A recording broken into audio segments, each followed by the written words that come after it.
In 1932, Australia went to war against birds. Not just any birds. Giant, human-sized, bullet-dodging birds. And here's the craziest part. The birds won. This is the true, ridiculous story of the Great Emu War. It's the early 1930s.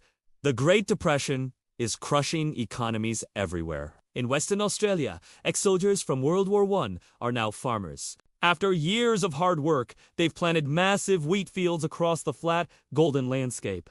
But then, disaster strikes. Over 20,000 emus, massive, fast, and hungry, descend on the farmland.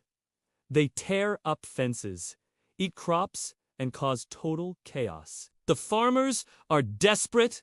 They ask the government for help, and the government decides, let's send in the army. But how bad is this situation? Emus are big. We're talking 6 feet tall and 80 pounds. They can run 30 miles an hour and kick you to death with their powerful legs. So, I'll let the historian who wrote the book on this war describe what happens next. Soldiers armed with 2 Lewis machine guns, 10,000 rounds of ammo, and a truck set off on their mission to wipe out the emus. They soon discovered why no one had volunteered for the job. The heat was intense. There were biting flies, and the undergrowth was thick. And then came the birds. Major Meredith, in charge of Operation Emu, writes, quote, "At first, there was a certain amount of shooting. The reports of the Lewis gun and the screams of the wounded birds echoed through the bush. Every now and again, a bird would drop, but the majority wheeled away screaming and disappeared in the scrub. Okay, things aren't going well.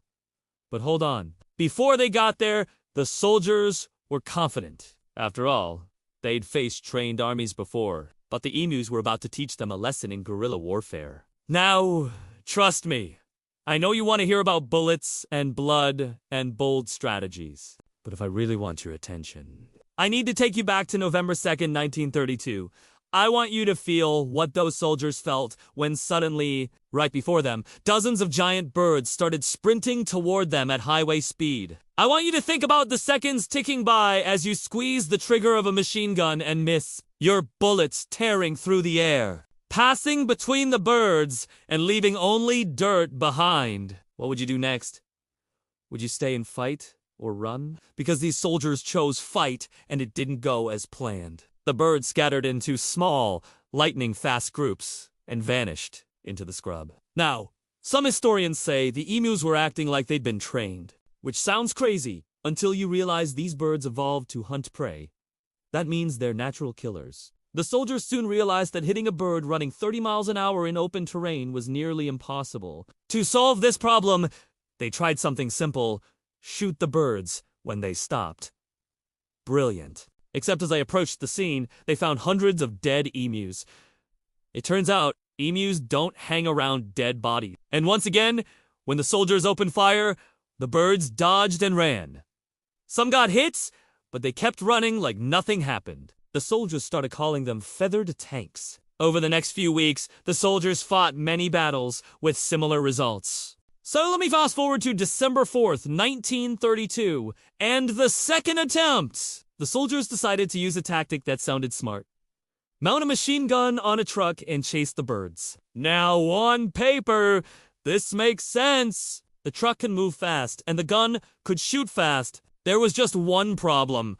The terrain was so rough, the gunner couldn't aim. When the emus saw the truck coming, they veered away. The truck crashed into a stump, shattering the glass and blowing out the tires. Again, the emus escaped without a scratch. The soldiers later joked that the birds had military tactics, scouts, flankers, maybe even a commander. I've kept you waiting long enough. So now it's time for the truth. Does Australia come back and win?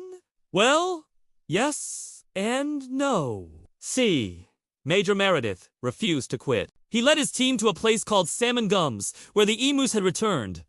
They prepared for battle and waited. Hours passed, and the birds stayed away. On December 10th, after 5 days of fighting, the major gave the order to open fire. This time, the emus took the bait and charged straight toward the machine guns. As the bullets tore through the air, the birds fell. One by one, they dropped to the ground, kicking and flapping until they died.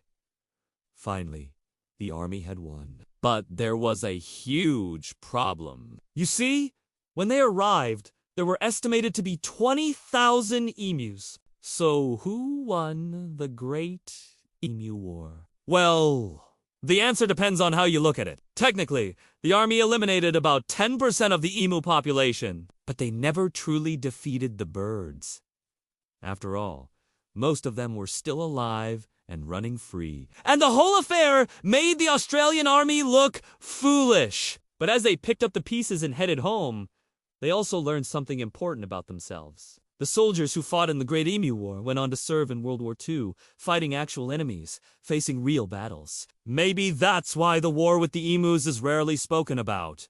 A secret defeat only mentioned in hushed tones, a black sheep in Australia's military history. When he heard about the plan to take on the emus, one soldier supposedly said, quote, "For heaven's sake, don't send me to fight against birds. If I wanted to do that, I'd join the RSPCA.